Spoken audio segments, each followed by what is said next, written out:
Eh, kita lanjut, kita pindah mata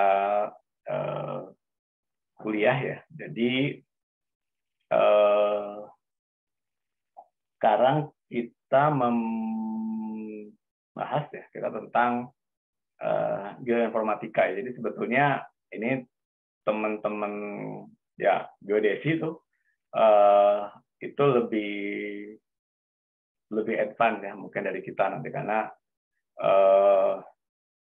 poin-poin yang kita eksplor di sini ya itu ada beberapa hal ya. Jadi yang pertama, kuliah ini ya akan ya mendiskusikan teknologi informasi yang sudah ada ya, sudah ada, baik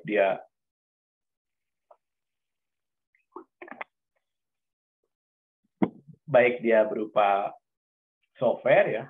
Softwarenya ini kan ada beberapa yang sifatnya itu open source ya. Jadi kalau kita bicara penggunaan ya, katakanlah software ArcGIS ya, itu kan dari S3 ya, itu sifatnya berbayar. Tapi kemudian beberapa juga yang sifatnya open source ya. Nah, dalam praktikum memang kita Unsri ya merupakan salah satu hub dari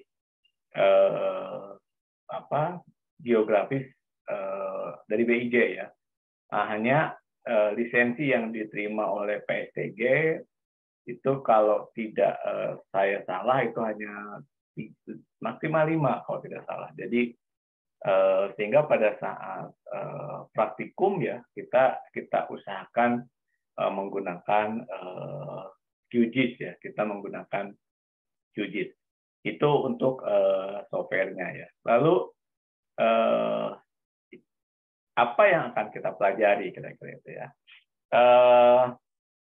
Dasar yang pertama kita akan kita coba kembangkan, yaitu yang pertama ya sebetulnya kan kalian sudah terbiasa membuat kayak sekarang mengarang sambung sudah membuat peta topografi ya yang diambil dari tanah airnya si BIG tadi itu ya, diambil tanah BIG tersebut ya, berarti di situ kan ada proses ya. Jadi kalau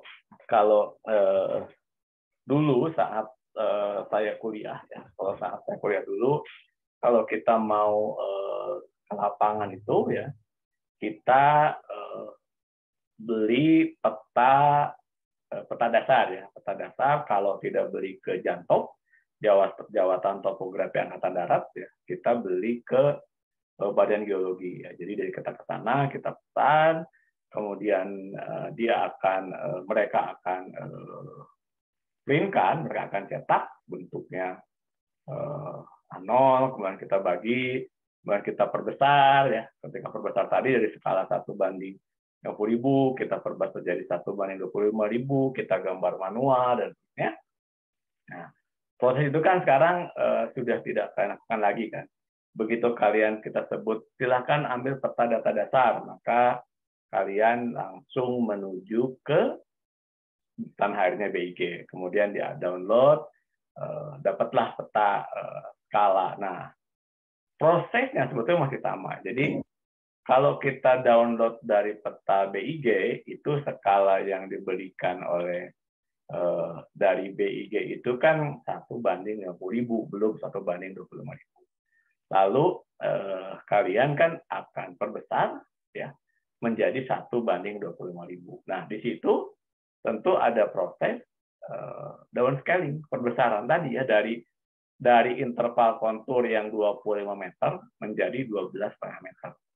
Nah, tapi itu kan semua dilakukan ya, perhitungan konturnya tersebut dilakukan dengan software. Jadi yang menjadi tantangan di situ adalah pemilihan softwarenya. Sebetulnya yang pas itu untuk mengenerate peta Anda itu yang mana yang digunakan. Nah, itu yang kita pelajari di situ. Oke, ya.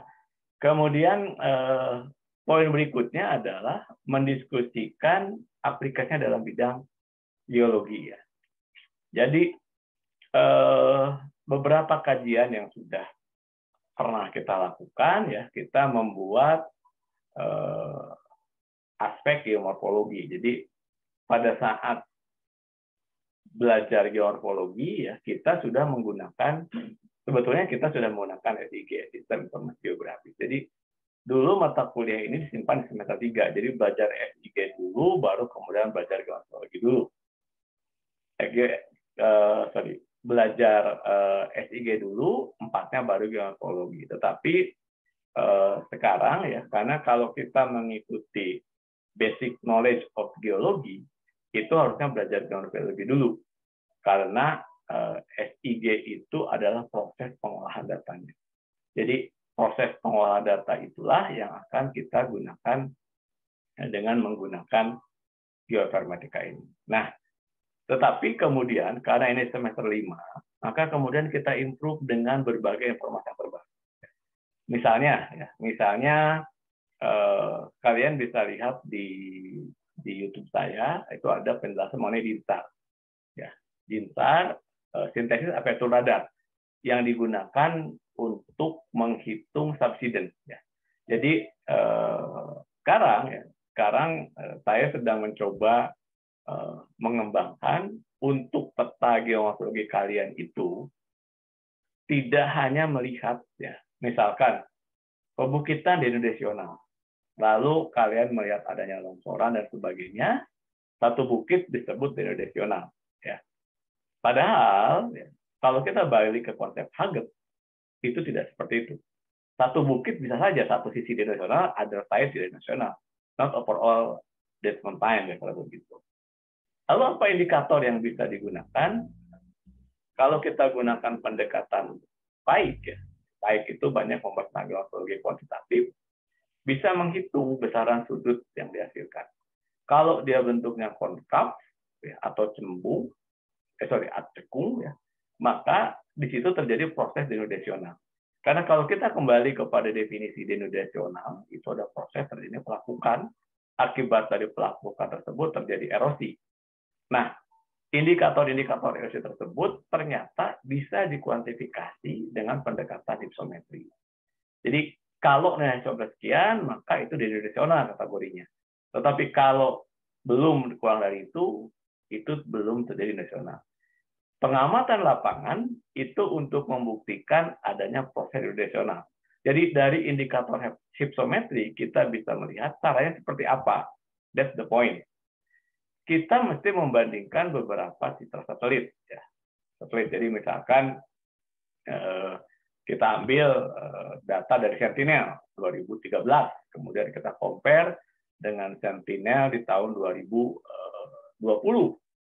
Apakah ada perubahan, ya, perubahan hypsometrinya atau tidak, kira-kira itu.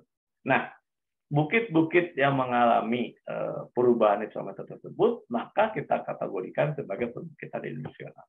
Jadi, fungsi geoinformatika tadi mulai dari bagaimana kalian mengambil rekaman data tadi, mengambil rekaman data dari citra satelit tadi, kemudian diperbandingkan ketika terjadi perubahan nilai, maka kita bisa kategorikan sebagai perbukitan denodasional. Tetapi kalau tidak terjadi perubahan nilai, itu hanya erosi setempat, misalnya. Jadi, definisinya itu kira-kira seperti itu. Jadi, beberapa poin definisi memang harus redefinisi, dimulai dari pendekatan di geomorfologi. Nah, itu kira-kira. Nanti ketika kita ingin, misalkan, ya, ada 2 paper bimbingan saya yang kemarin pernah kita coba untuk menggunakan knowledge informasi. Yang pertama itu DINSAR. Papernya Galan membahas tentang DINSAR, ya, bagaimana dia menggunakan data DINSAR. Nanti ada GNSS, ya, itu yang diukur dari besaran satelitnya, kemudian di-compare dengan peta satelit, dan kita dapat beberapa poin. Ya. Jadi pertama kita akan melakukan data, ya, data dari perekaman citra. Tentu kita download, semua kita download. Ada beberapa yang memang harus melalui izin, menggunakan email kampus sebelum kita bisa melakukan download. Ada cukup banyak sekali data citra satelit, termasuk yang paling baru sekarang ALOS Pulsar ya. ALOS Pulsar ini beberapa kota malah di kota-kota besar itu ALOS Pulsar detail. Jadi sampai bisa membuat 3D model untuk pendekatan subsidence-nya. Jadi misalkan di Galan kemarin mencoba melihat compare apakah ketika di kota Jambi banyak bangunan tinggi, karena dia punya beberapa time series dari data citra, kemudian dia bisa compare. Oh ternyata dari angka subsidenya dengan menggunakan infrarogram bisa lihat pada tahun sekian ya besaran subsidinya sekian, tetapi pada tahun 2022 ketika di overlay dengan banyaknya gedung, ya ada dua kan. Kalau kita kembali ke dalam pendekatan geologi, gedung itu menyebabkan pembebanan sehingga subsiden juga besar. Yang kedua adalah air. Nah, caranya apa? Data lapangan yang diperlukan adalah air tadi, ya air penggunaan penduduk ya. Tidak survei beberapa yang padat penduduk, disurvei apakah ibu menggunakan air tanah ataupun air PDM. Nah, di sini nanti kita akan mencoba mengukur meandering sungainya. Jadi dengan geoinformatika kalian nanti ke Karangsambung. Di Kalimandala begitu nanti kalian dapat lakukan sungai. Nah, sekarang kita ukur. Kita ukur ya dari mulai panjang tengah dan sebagainya dan ukuran. Kemudian kalian kan melakukan interpretasi dari data yang sudah kita bawa. Ya. Jadi kan kalian sekarang sudah punya peta topografi. Nah nanti kita mengukur lebar sungai yang diukur di lapangan dengan lebar sungai yang diukur dari data yang kalian peroleh. Data yang diperoleh nanti ditambah lagi, oh ternyata mengukurnya misalkan 12 meter. Ya, 12 meter lebar sungainya, tetapi dari citra yang dapat 10 meter, berarti kan ada beda 2 meter.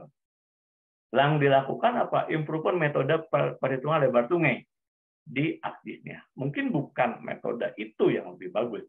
Misalkan kalian perlu partial component analysis untuk menghitung exact value dari lebar sungai. Jadi poin-poin ini yang akan kita coba gali, kita coba eksplor sehingga nanti perubahan morfometrinya itu akan lebih detail. Ya, karena dari skala peta yang kalian ambil sekarang, misalkan tidak bisa memotret sampai selebar itu, lebarnya hanya biasanya 2 meter misalkan. Kita improve sampai nanti si perbedaan antara kalian ukur dengan ukur di lapangan misalkan, jadi dengan yang kalian dapat dari citra itu tinggal setengah meter. Berarti kan ada improvement metode di dalam perhitungan. Oke ya. Jadi itu yang akan kita pelajari dalam kuliah ini. Oke. Sekarang apa itu geoinformatik ya? Jadi beberapa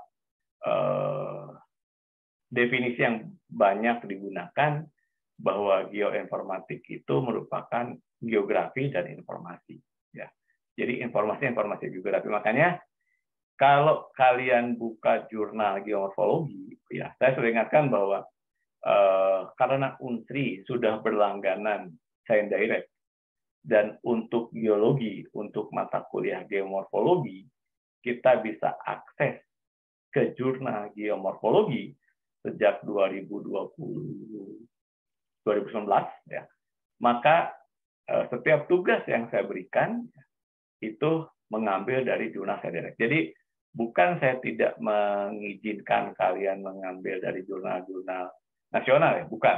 Tetapi salah satu sasaran ya, target. Jadi karena saya sekarang ketua tim akreditasi, sasarannya adalah saya ceritakan 2019 itu kakak kelas kalian hanya quote-unquote banyak publish di APOER.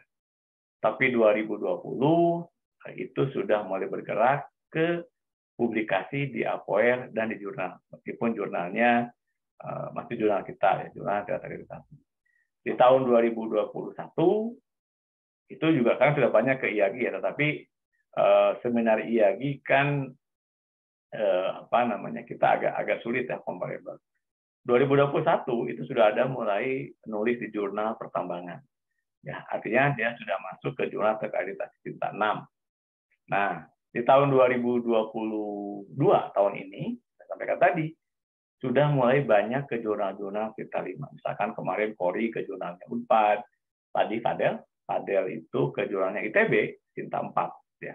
Kalian tahu masuk jurnal Botani Geologi itu akan cukup waktu. Oleh karena itu, kuliah kalian semester 7 biasanya saya arahkan kita akan menggunakan case-based learning.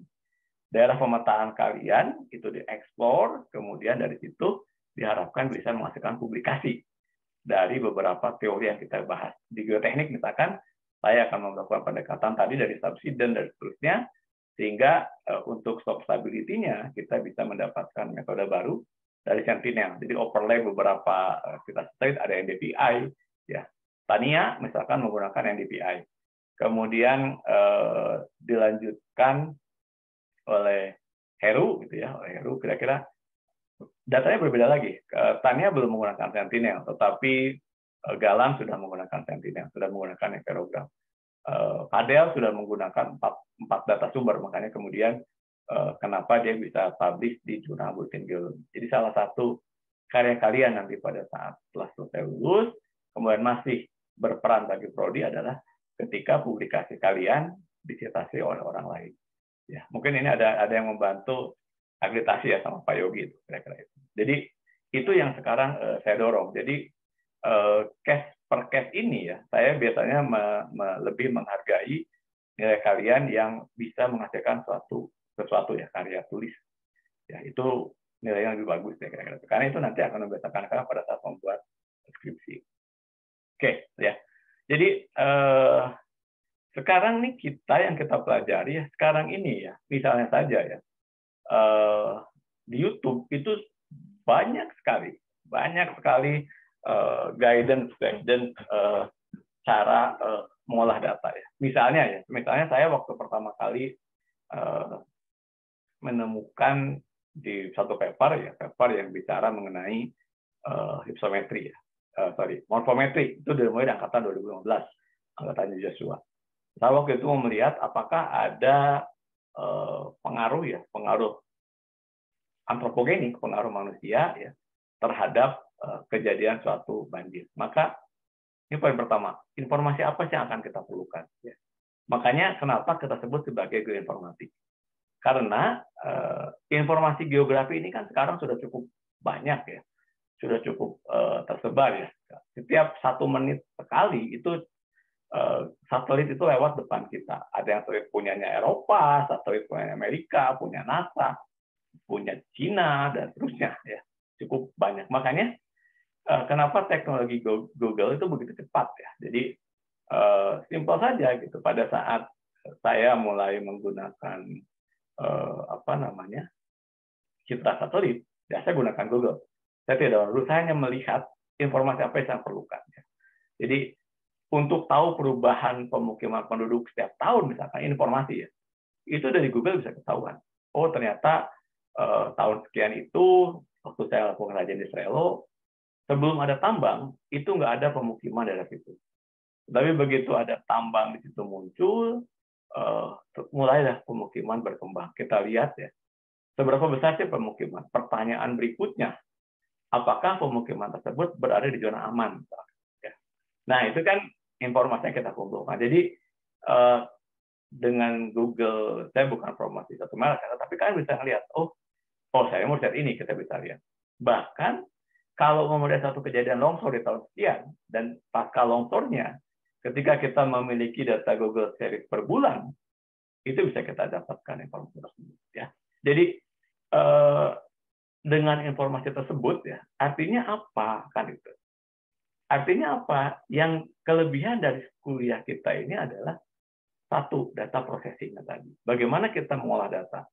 Karena mengolah data semakin cepat itu akan semakin banyak manfaatnya bagi pengguna gitu ya. Jadi kalau Anda menggunakan software lama perlu waktu yang lama untuk dapat Sederhananya lah, bisa nggak sih Bapak mengestimasi, misalkan, di kalian sudah kerja, perubahan penduduk di Kabupaten A, kemana sih persebaran penduduknya? Gitu. Ini nanti kita bicara dari wilayah. Nah, itu berarti perlu pendekatan data processing. Semakin cepat kita memperoleh data tersebut, semakin cepat data yang diberikan. Kira-kira itu. Sehingga dari situ artinya apa? Perlu manajemen data. Jadi bagaimana kalian memanage data itu? Ya, misalkan ya, nanti pada saat kalian melakukan DINSAR, itu ada beberapa tahapan. Tahap pertama dibeginikan, tahap kedua dibeginikan, tahap dibeginikan. Tahap pertama misalkan data A digunakan untuk mengenerate kondisi A. Data B digunakan untuk mengenerate kondisi B. Dapatlah B, C, D. Tapi ketika kita menghitung E, itu yang dikombine, itu data A dengan data E. Ketika kita menghitung E. Ya. Nah, kalau kalian jelek di manajemen datanya, kemudian terjadi kesalahan mengoverlay data harusnya A dengan C, kalian overlay B dengan D, maka quality data E itu jelek, kira-kira gitu. Nah, ini pentingnya manajemen data di situ. Ya. Jadi manajemen data itu dimulai dengan penamaan data. Makanya sejak awal saya kalau kuliah selalu memberikan contoh penamaan data. Pemberian nama data itu nama, tugas keberapa. Ya. Karena apa? Begitu datanya masuk ke saya, kalau kalian hanya nulis tugas kedua, saya bertanya, ini tugasnya punya Anggun atau tugasnya punya Amalia? Kan saya nggak tahu. Karena sama-sama namanya tugas kuliah. Tapi begitu yang unik apa? Satu NIM. NIM itu unik. Satu orang cuma punya satu NIM kan. Tapi kalau nama, ya, apalagi cuma dipendek. Misalkan Nova. Ini Nova Heriani, Nova siapa? Atau Tasya. Tasya di tahun 2009. Itu ada tas yang saya ingat, Tasa Miftahul-Jana. Tasa siapa? Ada 3 Tasa kalau tidak salah. Nah, kalau kalian tulis tugas kuliah 1 Tasya, ini Tasya yang mana? Tapi begitu kalian taruh NIM di awal, maka itu jadi unik. Nah, ketika kalian mengolah data di informasi ini, harus unik data yang bisa kalian buat. Jadi bicara manajemen data, tapi jangan juga menjadi sulit. Ya. Jadi misalnya pertama Bismillah skripsi Anggun. Bismillahirrahmanirrahim skripsi Anggun. Bismillahirrahmanirrahim skripsi Anggun perbaikan 1. Alhamdulillahirabbil alamin, kira-kira. Nah, itu saya sudah sampaikan bahwa berdoa itu terhadap Allah, terhadap Tuhan, bukan terhadap nama file ya. Jadi nama file itu nama file yang unik yang bisa diidentifikasi oleh orang. Caranya apa? NIM. Demikian juga nanti ketika sudah dengan pemetaan, revisi perbaikan, nggak ada namanya, kira-kira gitu. Ini punya siapa yang mesti saya koreksi? Karena saya selalu menyimpan beberapa tadi. Oke. Ya, jadi manajemen data sangat penting. Kemudian yang berkembang sekarang itu adalah artificial intelligence ya. Kenapa sih begitu cukup penting ya? Ya, artificial intelligence cukup banyak berkembang. Karena tadi salah satu manfaat dengan artificial intelligence adalah kita bisa melihat perubahan lahan. Dan di geologi kita bisa di situ. Jadi pendekatannya di sana. Kemudian ada cognitive science, ya. Cognitive science itu bisa kita gunakan, bisa kita juga tidak, tergantung dari kebutuhan. Jelas, computer science, kemampuan kalian misalnya, mau tidak mau, makanya kemudian di engineering misalnya, kenapa sih kita menggunakan Windows 64 bit ya, tidak yang 32 bit. Itu ada hubungannya pada saat mengolah data. Environmental science dan yang terakhir ada social science. Nah, ketika kita bicara di kuliah mitigasi bencana, maka sebetulnya informasi tersebut digunakan di social science. Oke. Kemudian bagaimana nih si GIS ini berkembang ya? Karena bagaimana si dia itu berkembang? Jadi tadi sudah saya jelaskan ya bahwa di zaman saya kita bicara itu kartografi. Makanya sekarang kan geodesi dan geomatika ya. Dulu kan geodesi aja, jadi dulu ngukur pakai data lapangan. Saya waktu kuliah di geologi dulu ada belajar ilmu ukur tanah ya untuk menghitung volume timbunan dan seterusnya. Nah sekarang kan dengan penggunaan geologi tadi ya, dengan geomatika tadi, maka kita bisa mendapatkan beberapa informasi yang lebih detail tadi. Sehingga ya basic knowledge dari sini kita perlu computer science. Makanya kalian sudah belajar mengenai bahasa pemrograman ya. Nah di QGIS itu ada beberapa poin yang bisa kita kembangkan. Jadi sebetulnya pada saat kalian mengembangkan QGIS sangat fokus untuk geologi, itu bisa menjadi bagian dari skripsi kalian. Pertama kali saya mengenalkan morfometri, itu cukup banyak pertentangan juga di prodi. Kalau ini kan nggak ada data lapangannya. Tetapi saya sampaikan bahwa yang kita lakukan di dalam morfometri itu melihat perubahan. Melihat perubahan misalkan ketika kalian ke lapangan, tahun 2022 nanti ke Karangsambung, kemudian orang menyebutkan pernah kejadian banjir di tahun 2010, kalian mungkin waktu itu belum lahir kan, 2010. Terus suruh menceritakan kejadian itu. Nah, dengan informasi ini kan bisa lihat, oh tahun 2010 itu kita coba cari citranya, kita coba cari satelitnya, kemudian kita dapat datanya, dan kita bisa lihat, oh, luas genangan pada tahun 2010 itu ada pada sekian luasan yang tergenang ya pada saat banjir tersebut. Atau terjadinya longsoran, pada sampaikan tadi. Teman saya Pak Adi Arsyad di UNHAS, dia banyak menggunakan Sentinel ya untuk probability kejadian longsor di jalan-jalan. Nah, pendekatan ini kan bisa kita buat juga ya. Memang sempat dibuat oleh kakak Anda Haikal, tetapi masih cukup simpel.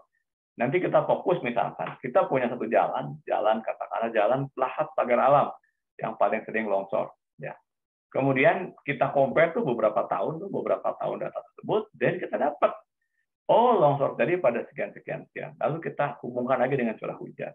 Ternyata ketika hujan sekian hari, maka terjadi longsor. Next-nya apa? Itu digunakan untuk evaluasi. Jadi menerjemahkan bahasa informasi tersebut ya menjadi bahasa informatif tadi, geoinformasi. Jadi informasi-informasi yang kita kumpulkan bisa kita gunakan untuk evaluasi sistem, untuk pengambilan kebijakan. Basicnya apa? Basicnya geologi. Bahkan kalau kalian baca satu buku Everybody is Liar ya, di mana kemenangan Trump ya itu akibat. Jadi Donald Trump itu memetakan tantangan si lawan politiknya itu dengan menggunakan Google. Dan yang dia datangi adalah dia tidak datang ke kantong-kantong suaranya, tapi dia datang ke orang-orang yang mengusir dia. Dari situ dia kampanye dan sebagainya. Itu jadi geoinformatik ini sudah masuk sampai kepada political science. Ya, jadi sudah dipetakan. Jadi kalau kalian bicara di pemilu, ini kira-kira PDIP menang atau tidak. Nah itu sekarang udah menggunakan informasi ini, udah menggunakan geoinformatik. Dia petakan tahun sekian yang menang itu siapa dan seterusnya. Kemudian dari usia, dari faktor politik dan seterusnya, dia kira-kira menang atau tidak. Makanya kemudian konsultan pemilu itu mahal karena dia harus bicara data berbagai. Hal yang sama juga dengan kalian. Oke, lalu bagaimana nih prosesnya? Ini kita sekarang bicara proses ya. Tahap pertama, ini kotak yang pertama yang di sini, kita bicara mengenai tadi informasi yang akan kita gunakan. Kalian akan Karangsambung. Di Karangsambung kalian akan melakukan pemetaan geologi. Kalian akan melakukan identifikasi. Berarti data pertama yang kalian kumpulkan itu adalah peta geologi regional ya. Dan dari peta geologi regional ya itu sudah tahu jenis litologinya. Oke. Sekarang kita coba buka. Kita coba buka misalnya Google Earth tadi itu ya. Google Earth yang seri profesional. Mari kita lihat satu-satu. Apakah ada misalkan dari morfologinya berubah ya ketika makanya kita belajar misalkan alignment untuk kelurusan untuk struktur dan sebagainya. Kira-kira itu ya. Jadi poin pertama itu kalian kumpulkan dulu bisa dapat atau tidak sih informasi ya. Oke, sudah ada ya. Kemudian misalkan mendengar bahwa di karang sambung itu ada amphitheater. Bentuknya amphitheater itu seperti apa? Baca lagi, saya lagi informasi mengenai amphitheater, dan buka lagi Google. Nanti yang paling ideal, sekarang itu kan di amphitheater, misalkan bisa kita gunakan menemukan tempat-tempat tertentu. Ketika kita bicara di pengembangan geowisata, di kuliah konservasi biologi, kita memetakan itu. Ya. Jadi, salah satu kenapa sekarang banyak sekali berkembang geowisata ya. Karena memang dengan teknologi kita bisa tahu. Oke, kalau gitu sebelum kita ke lapangan, cara untuk mendapatkan, misalkan kita ingin memotret meandering ya, sungai Komering misalkan, sungai Komering, di mana sih kita harus berdiri dengan secara tepat gitu ya. Nah, mungkin tidak dekat ke pinggir sungai ya, tapi kita agak jauh sebelah mana. Nah, dengan informasi-informasi geologi yang sudah tadi saya sampaikan, itu bisa kalian lakukan. Oke. Lalu tadi sudah saya jelaskan ya, bagaimana pertama adalah develop yang sini, manajemen and database and geodata. Ya. Jadi memang harus kita kumpulkan. Nah, kemudian next-nya ini ada analisa and modeling geodata. Jadi dulu pada saat kuliah S3 dipertemukan, kalian bicara bagaimana menentukan batas desa, bagaimana menentukan batas kecamatan, dan sebagainya. Sekarang kita tambahkan lagi. Bagaimana membuat batasan pemukiman, bagaimana membuat identifikasi dari misalnya jembatan, kemudian possible tidak kita mengidentifikasi, kalau untuk aspek kebencanaan, bagaimana kita mengidentifikasi adanya kantor desa. Apakah di kantor desa tersebut ya ada juga ruang pertemuan. Jadi kalau dalam proses kebencanaan nanti kita bisa menggunakan balai desa sebagai shelter dari kejadian bencana. Misalnya. Ketika kita tempatkan balai desa sebagai shelter kejadian bencana, pertanyaan berikutnya, apakah balai desa tersebut ketika banjir tergenang air atau tidak? Berarti kalian buat model genangan. Nah, posisi balai desa sekarang termasuk tergenang atau tidak. Jadi, dari mana kita membuat posisi model genangan? Dari tinggi muka air banjir. Tinggi muka air banjir diambil dari data historik kejadian banjir. Atau kegempaan, misalkan. Dari kegempaan tadi. Kalau terjadi gempa, misalnya, ya, pertanyaannya, di mana titik-titik gempa, rawan gempa nanti? Apakah gempa tersebut ya akan memutuskan jembatan dari satu desa ke desa lain? Ya, kalau dari patahan tersebutnya misalkan, kadang-kadang kalau kita contoh dulu gempa Liwa. Gempa Liwa itu memotong jalur Lampung Barat ya, sekian luasan yang terpotong, kemudian kita petakan, kalau gitu sekian desa yang akan terganggu aktivitasnya ketika gempa terjadi.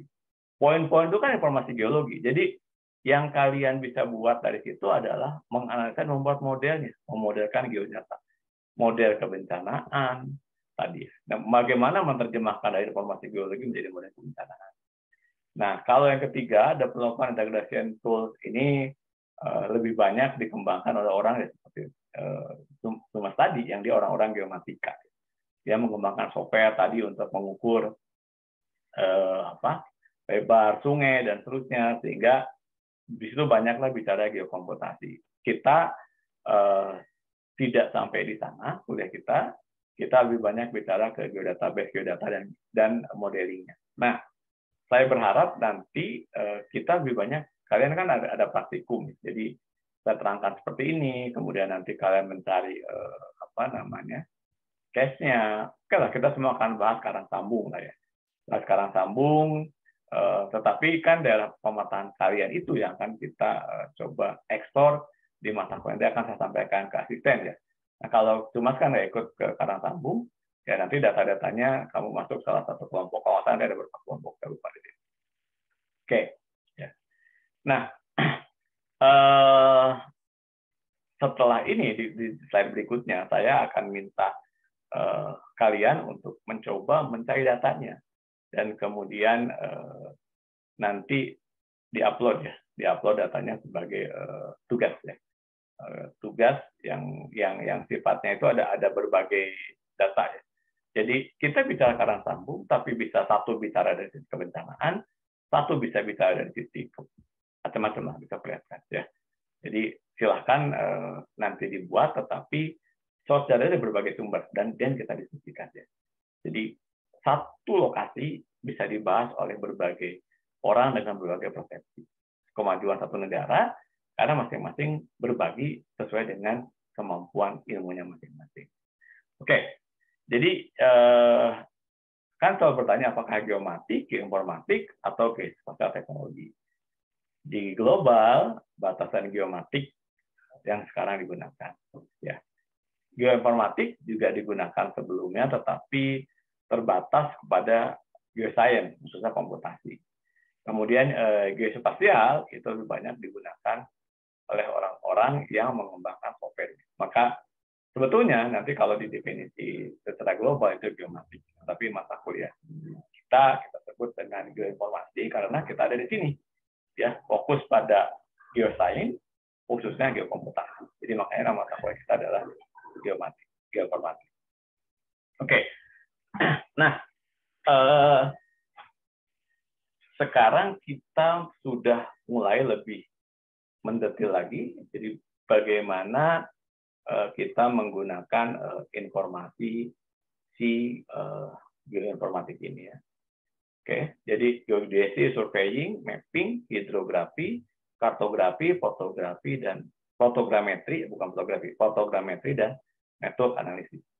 Tadi, Jadi dari peta tadi kita bisa membuat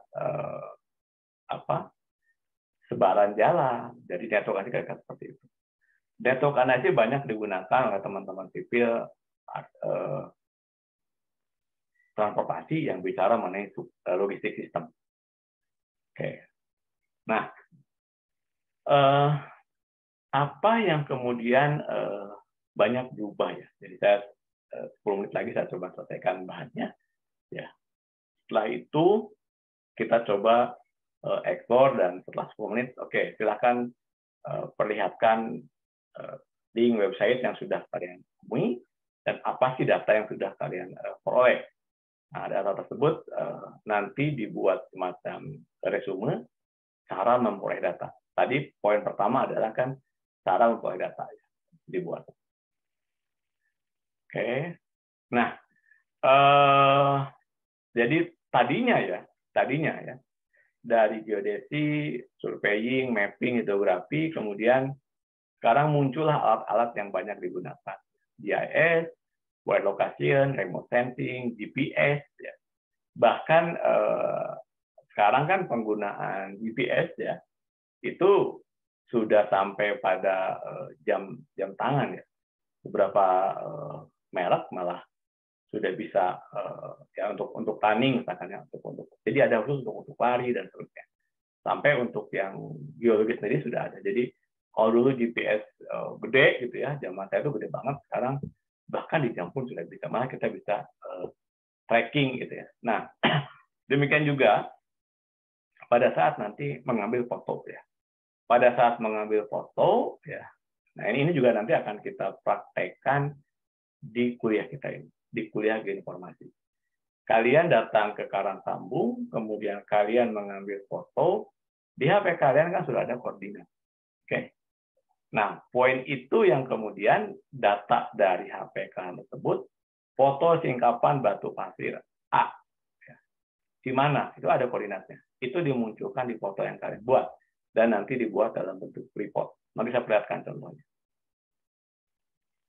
Oke. Ya. Spasial data, ini proses pengambilan datanya, ya saya tidak akan jelaskan. Terus, oke. Ini sejarahnya ya. Dari awal, bagaimana CAD, DBMS, dan seterusnya. Ini bisa dibaca, nanti kalian lihat sejarahnya saja. Oke, nah sekarang kita bicara dari proses. Jadi pada saat kalian mengambil data, kalian kan dapat image processing namanya. Ya. Jadi dapat sensor itu kan image processing. Kemudian dengan proses imagination, misalkan kita menggunakan band 4, band 5, band 6, ataupun band 8, untuk tahu air itu paling ideal menggunakan band 8 karena warna biru yang diambil. Jadi penentuan digitization tadi itu berpengaruh. Kalian mencari NDVI ya, Normalized Vegetation Index ya. Nah, kalian menggunakan band yang ditujukan untuk air misalkan. Jadi strengthening warna itu pengaruh. Maka tidak akan ketemu. Penentuan moisture kelembaban tanah. Kelembaban tanah ini kalau kita down scaling, sampaikan tadi di kuliah pagi, bisa jadi dua. Bisa untuk bioteknik, di mana kalau dia sangat lembab, ya ketika terjadi hujan, maka dia akan menjadikan beban atas lereng. Tapi bagi hidrologi, itu merupakan sumber air yang bisa masuk ke dalam tanah. Oke, ya. Jadi dari tematik tadi itu, menggunakan kita digitization, maka jadi vektor. Jadi bukan raster, tapi kita menggunakan vektor. Ya, tadi kita bisa dari geometria, raster, vektor, tensor. Kalau di sini kita cukup sampai vektor arahnya saja. Dari GIS chapter, maka kemudian kita mendapatkan peta gambarannya, kemudian jadi report. Ini prosesnya ya. Oke. Nah, ini adalah beberapa sumber buku ya. Nah, oke, silakan tadi dibaca. Nah, sekarang kita bicara yang ini, sumber data GIS. Untuk software ya, untuk software ada Esri, ada Google Earth, ada. Sekarang kita yang bawah, yaitu kita bicara data. Pertama bisa kalian ambil dari Ordnance Map, kemudian yang banyak sekarang kakak kelas Anda, AMSAL pernah menggunakan Street Map. Street Map itu pernah digunakan ya. Jadi untuk membuat peta tadi itu. Ini masih belum, ini sudah selesai lagi. Next-nya adalah, oke. Sekarang silahkan Anda buat kelompok ya. Anda buat kelompok, nanti saya kasih, ini saya akan buat breakout room ya. Menjadi 1, ada 3, ada 4 ya. Ada 4, dan di situ ada portalnya ya. Jadi akan saya bagi 4 breakout room, dan itu jumlah orangnya. Ya. Ada jumlah orang. Jadi kalau Anda data dasar itu paling banyak 12 dari data Sentinel, kemudian 11 dari data BIG. Kemudian untuk tematik sumber daya, saya hanya 5 orang ya, hanya 5 orang. Yang diambil adalah tematik sumber daya hidrogeologi. Di kuliah minggu lalu sudah saya perlihatkan bagaimana mengambil data hidrogeologi tadi. Kemudian ada tematik kebencanaan, diambil dari portal Inarisnya BNPB, ya. Kemudian yang terakhir adalah perubahan iklim. Oke, ya. Ini akan saya bagi ke dalam 5 kelompok. Nah, nanti yang terakhir itu kita buat seperti ini. Jadi yang saya sampaikan tadi, ya, ini nanti kita lakukan di Karangtambu. Ini contohnya waktu itu titiknya ada di sini yang berwarna merah. Ini fotonya, ini datanya. Oke. Tapi sekarang kita lakukan dulu yang ini ya. Jadi dari diskusi ini, diskusi di masing-masing kelompok ini, yang kalian buat itu ya nanti akan saya bukakan Oke, saya buat dulu. Nanti akan saya buatkan nama kelompoknya siapa, ya data dasar, tematik sumber daya, tematik kebencanaan, dan perubahan iklim. Kalian tulis itu dan kalian diskusikan. Jadi nanti kalian, saya akan monitor kalian dari pengisian data. Ya, pengisian data, ini kita bicara langsung praktek. Pengisian data di, sebentar saya buka dulu. Oke.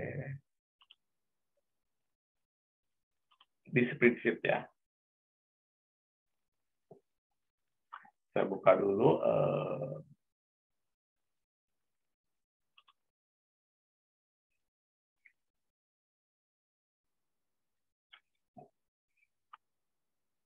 Oke.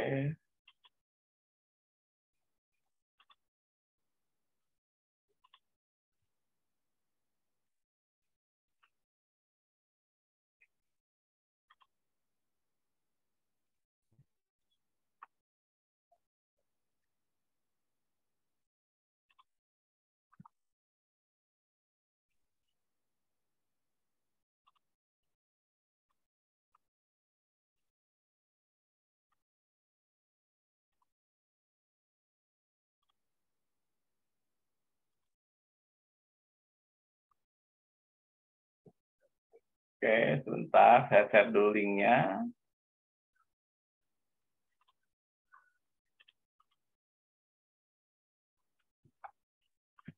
Oke ya. Oh, 2 kali, maaf. Nah, ini kan ada data Sentinel, tahun lalu data BIG, tematik kebencanaan, tematik sumber daya, sama perubahan iklim ya. Nah,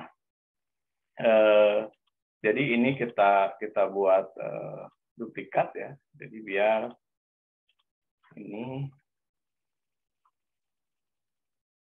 2022. Oke. Ini hapus aja namanya. Ini prosesnya seperti apa, kalian bisa lihat gitu ya. Oke, ya. Nah, kalau bingung bisa dibaca, oh berarti satu itu menjelaskan Sentinel dan seterusnya ya. Ini kita bekerja berdasarkan kelompok ya.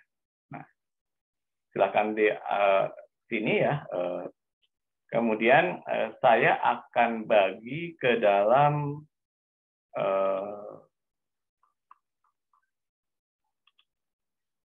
data dasar 1, 2, 3, 4. Ke dalam 5 ya. Saya akan bagi ke dalam 5 breakout room. Ya. Oke.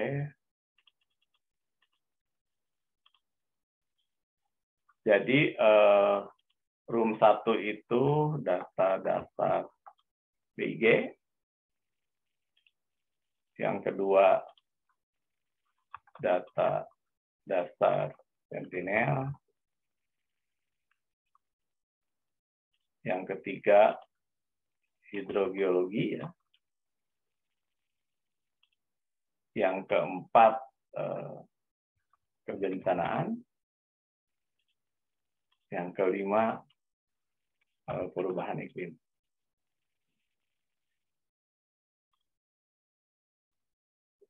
Oke, itu saya sudah buat 5 room ya. Nah, nanti data yang diambilnya semua data ya yang ada di Karangsambu ya. Jadi datanya data Karangsambu ya. Kemarin kan kalian sudah buat koordinatnya ya. Oke. Ya, jadi kita sampai jam 11 ya. Silahkan pertama Anda milih dulu roomnya untuk diskusi. Milih dulu roomnya, room yang mana, ya. Kalian mau masuk room yang mana. Setelah itu, ya, setelah kalian ada di room itu, nanti kan kalian akan masuk ke sini ya, akan masuk ke sini, nanti namanya muncul di sini. Ya. Oke, nah ini kan misalkan tugasnya nih, pertama kan apa itu Sentinel, kemudian salah registrasi, kemudian karakteristik Sentinel. Ini sih contohnya aja ya. Mungkin nanti kalian begitu ini BG juga saya buat dulu. Dikasihkan ke dasar BIG 2022. Oke, sekarang saya persilahkan kalian memilih room. Kan kalau saya pindahin kalian mungkin, oh saya nggak mau Pak ya gitu sini. Jelas nggak? Jelas. Jelas? Oke. Ya. Ayo, belum ada yang mau pindah room?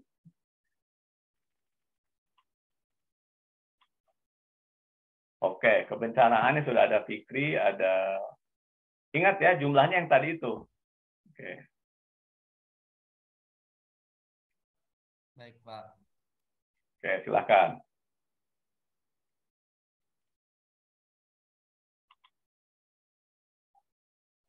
Ini saya akan tampilkan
Maaf Pak, sebelumnya perkenalkan Pak, saya Nova Heriani.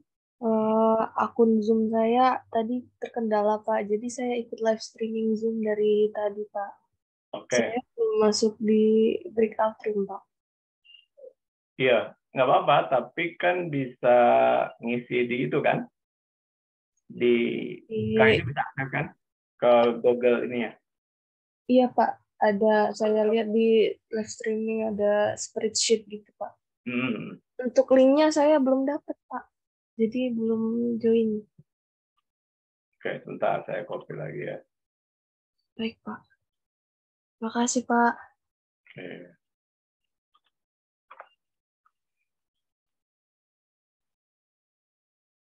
Oh iya, berarti saya masih taruh di sana juga ya. Di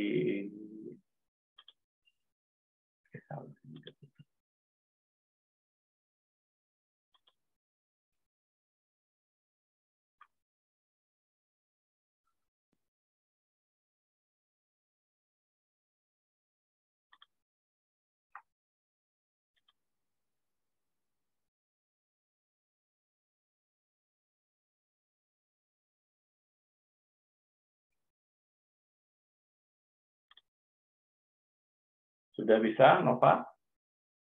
Sudah Pak, makasih Pak.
Oke, ini sudah saya lebihkan 5 menit ya, belum pada kembali.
Oke.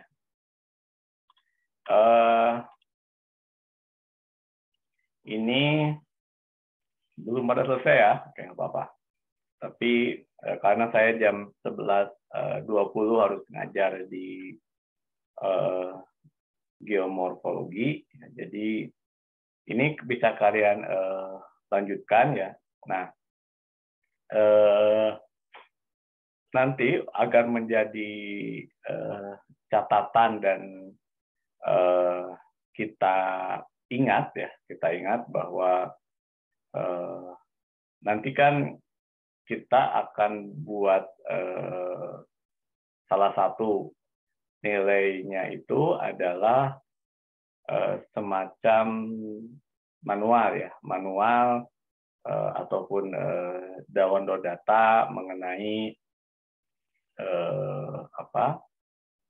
cara mendownload data dari Sentinel, kemudian dan apa kemanfaatannya. Jadi tiga poin tadi ya, cara download data, cara mengolahnya, dan manfaatnya. Nah, 3 poin ini yang harus kalian diskusikan bersama ya.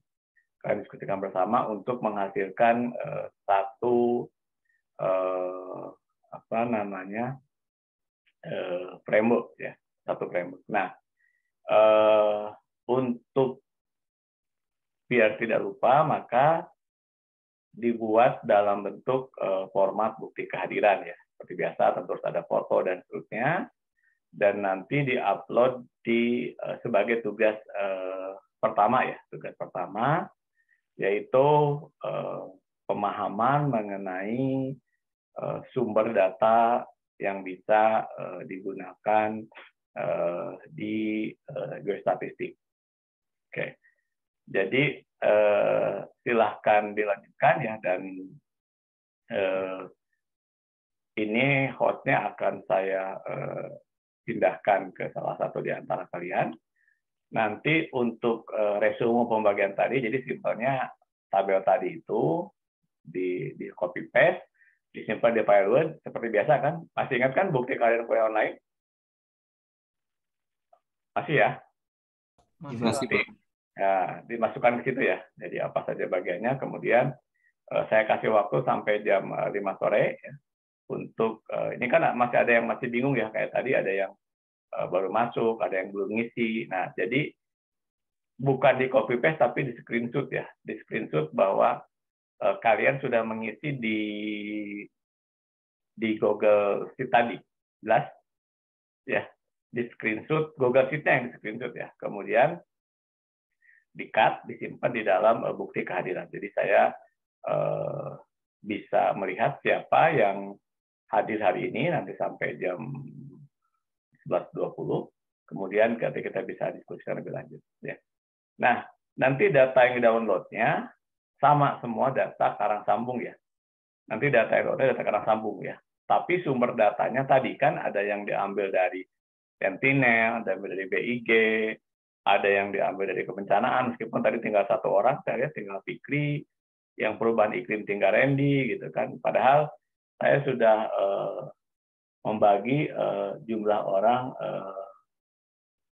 per kelasnya, ternyata per kelompoknya, tapi ternyata Anda tidak cukup pede untuk berada di situ. Oke, jelas ya? Oke, ini kalau mau dibuat breakout room lagi silahkan untuk diskusi. Siapa ketua kelas kalian teh? Fikri, Pak. Izin, Pak. Fikri Andrian, oke. Jadi saya jadikan sebagai host ya. Oke. Ini nanti sampai 11